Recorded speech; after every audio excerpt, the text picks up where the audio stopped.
단도직입적으로 반려동물에 대한 궁금증 몇 가지 풀어보고 시작할게요. 네. 자, 이것이 궁금하다. 첫 번째입니다. 반려동물 기르고 싶어요. 개와 고양이, 그중에 어떤 동물이 나에게 적합할까요? 네, 실제로 제 주변에 이런 고민을 하시는 분들이 굉장히 많이 계시거든요. 개와 고양이의 선택이 이게 상향이 좀 많이 다른데 반려동물 선택을 하실 때 고민하시는 분들, 이 고려하면 좋을 사항이 있나요, 선생님? 네, 반려동물을 선택할 때 우리가 고려해야 되는 사항들이 몇 가지가 있습니다. 반려동물의 수명, 그리고 반려동물의 행동 특성, 반려동물의 주거 환경 등이 대표적인 고려 사항입니다. 개의 경우에는 고양이에 비해서 상대적으로 실외 활동의 빈도가 높기 때문에 배변 교육뿐만 아니라 산책, 보행 교육 등의 교육 훈련 등도 시켜줘야 되고요. 고양이는 개에 비해서 상대적으로 실내에서 많은 시간을 보내고 지면보다는 약간 높이가 있는 곳에 자주 올라가는 특성 등도 있습니다. 개와 고양이를 입양할 때는 그 사회화기를 고려해서 입양을 하는 것이 좋습니다. 개의 경우는 생후 8주에서 10주 사이, 고양이의 경우는 생후 8주령에 입양을 하는 것을 권장해 드리고요. 네. 만약에 유기견이나 유기묘를 입양을 했다면 낯선 환경에 적응할 때까지 시간이 필요하기 때문에 약 2주 정도는 우리 가족들이 실내에서 많은 시간을 보내는 것을 권장을 해드리고 있습니다. 네, 근데 어떤 분들은 개와 고양이를 참 좋아해도 옆에 가면 이렇게 재채기 많이 하셔서 고생을 하시더라고요. 그래서 이 질문 한번 드려보려고요. 알레르기가 있어요. 반려동물로 증상이 악화되나요? 나아지나요? 수의사님, 이거 많이들 궁금해하십니다. 네. 이 부분은 지금 논란의 여지가 있는 부분이 있어요. 어떤 분들은 반려견하고 함께 생활하면서 알레르기 증상이 점점 악화되시는 분들도 계시고요. 또 어떤 분들은 점점 증상이 완화되시는 분들도 계십니다.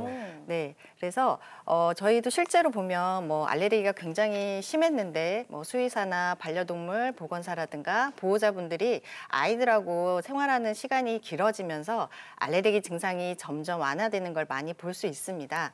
근데 또 가끔씩 더 심해졌다고 하는 분들도 계시니까 이 부분은 꼭 참고하시면 좋을 것 같습니다. 그리고 강아지나 고양이의 침이라든가 분비물, 각질 이런 것들 때문에 알레르기가 많이 유발되기 때문에요. 주기적으로 목욕을 자주 시켜주시고 털을 밀어주시면 알레르기 완화에 도움이 될 수 있습니다. 그리고 진공청소기로 집안 구석구석, 집안의 각질이라든가 털을 제거해 주시는 게 도움이 될 수 있고요.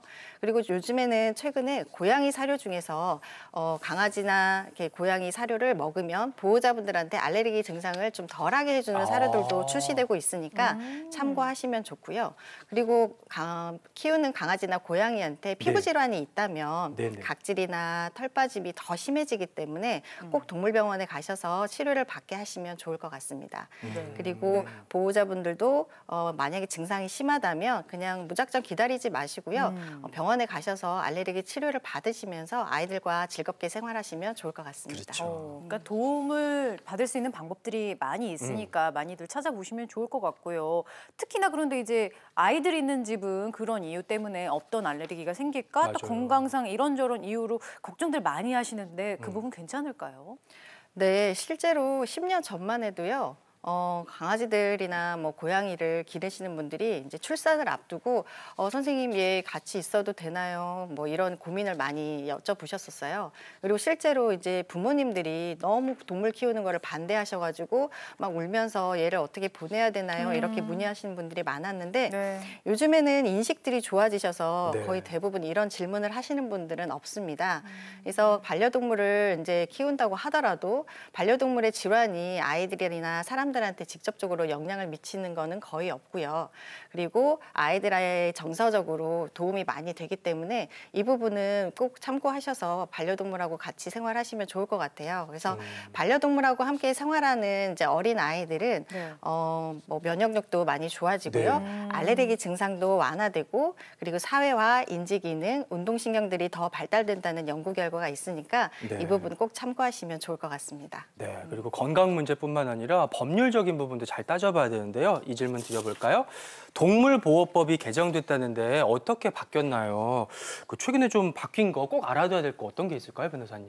예, 그렇습니다. 이번에 작년에 동물보호법이 개정이 돼서 올해 2월 11일부터 시행되는데요.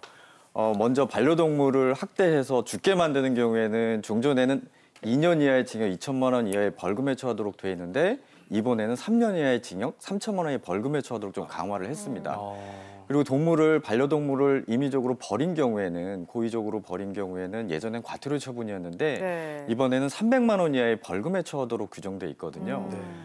벌금을 받는다는 거는 전과 기록에 남는다는 거니까 이좀 유념하셔야 될 것 같고요.